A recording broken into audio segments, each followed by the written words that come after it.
All right, so guys, what we're going to be sort of going through, what we've really understood in working with 400 or so high-growth SaaS companies, and so we help them sort of adopt a scientific approach to sales and then teach their sales reps to really sort of start actually having conversations, customer-centric conversations. So we've worked with, I said 400 companies, about, thousands of reps, hundreds of managers. And there's a couple of things that we've really sort of understood, which we're going to be sharing with you today. Okay, but the main thing we want to sort of sit there and talk about is this, which has been awesome to hear other people talking about this earlier today as well. The success of your startups relies on your ability to be able to make your millennials productive. Okay, we've heard this a lot, but today what we're going to be talking about is some of those changes that have been happening in the world of B2B sales, what we can do about it, and more importantly, how you can operationalise this. Now, we're going to do this in approximately 9 minutes and 15 seconds. So we're going to be pushing through a bit of content, but we're also going to be giving you guys some opportunities to be able to go and find that. Okay, so firstly, all right, millennials. Okay, pretty familiar tool, right? Okay, but just want to sort of share with you just this sort of little video, because really what we've seen is that the game has changed.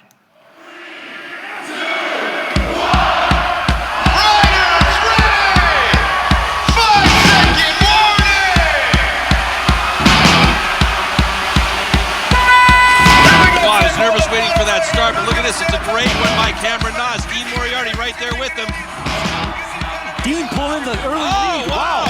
Maybe we will see the first win by Dean Moriarty. He's got some... What the hell did we just see there?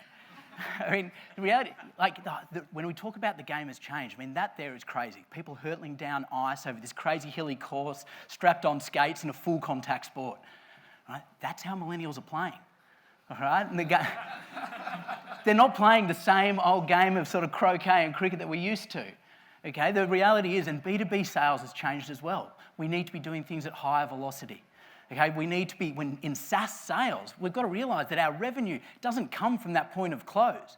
95% of the revenue actually comes after the traditional close. Okay? We've got to be changing this and changing the way that we sell.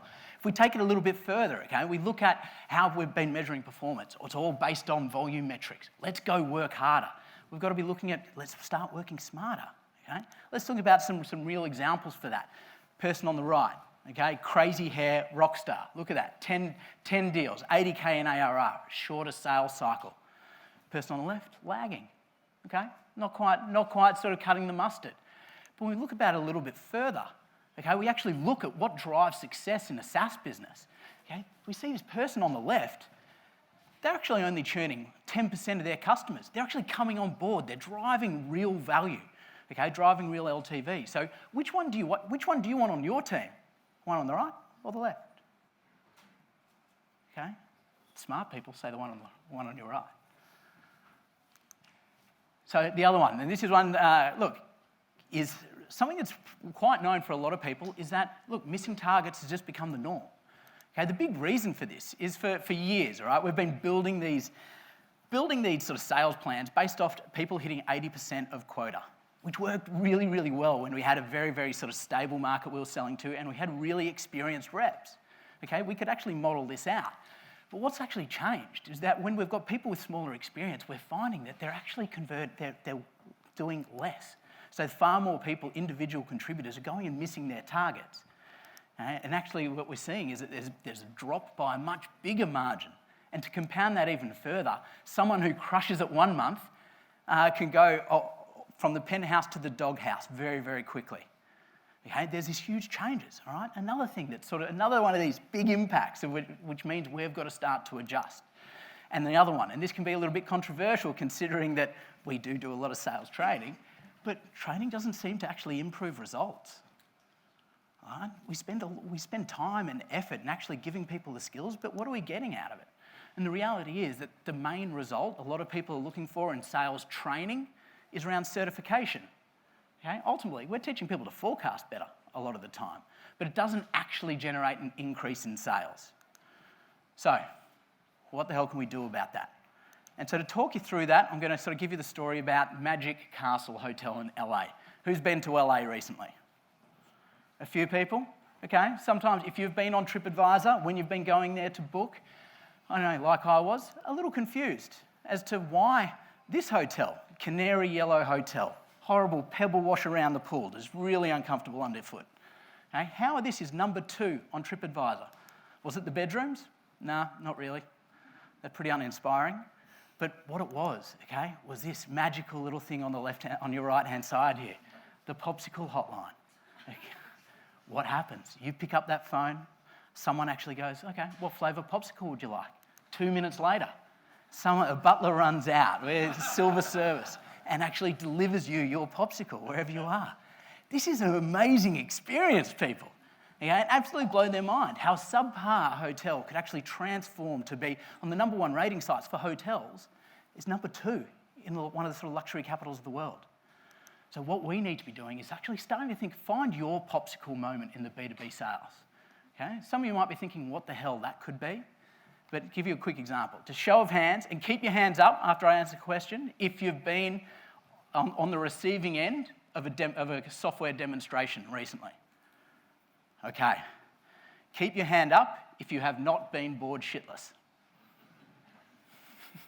All right? The reality is, everyone's doing it. We've all had these experiences when we're on the other end. What do you think your sales reps are doing? They're not providing a great experience. So we need to actually unlock those popsicle moments for us. Now, the other thing we need to start thinking about is what is the formula we've got for growth? This needs to change as well.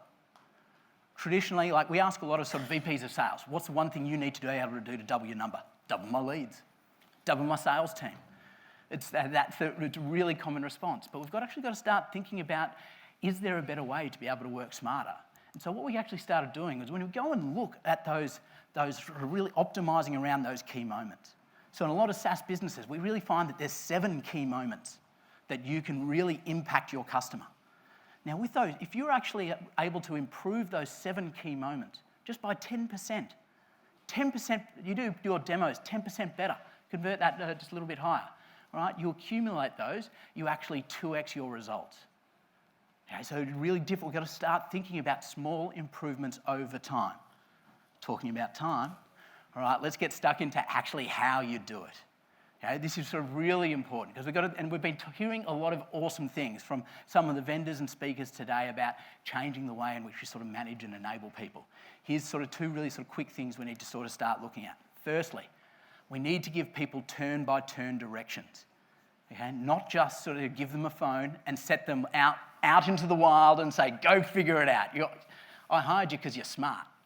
Okay, but actually give them turn-by-turn directions. All right, this isn't just sort of you're not trying to tell them how to do your job. What we're trying to do is put a process down so we can then optimize and improve that over time. Okay, so we've got to think, and look, there's a whole bunch of these. You could find them sort of at Lucid charts. We give them all away for free. Here's a sort of diagnose call. But now that you've got these turn-by-turn directions, now we've actually got to go and turn them into action. Okay, and so from here, we go to learning science on how you can actually do that. We talked about the 10, 20, 70 principle. Okay, where 10% of your learning happens in formal environments. Okay, well, and 20% happens out with your peers. 70% actually is purposeful practice. But when we think about sort of the formal learning environment, the 10%, okay, this is where the large majority of sales training happens. Okay, people come in, they'll sort of bring in people to be able to do a big sales kickoff. Okay, get this big rah-rah, and then sort of 30 days later, 98% of it is forgotten. Okay, we've actually got to be able to turn this into action. All right, I was going to skip through that video because we're short on time.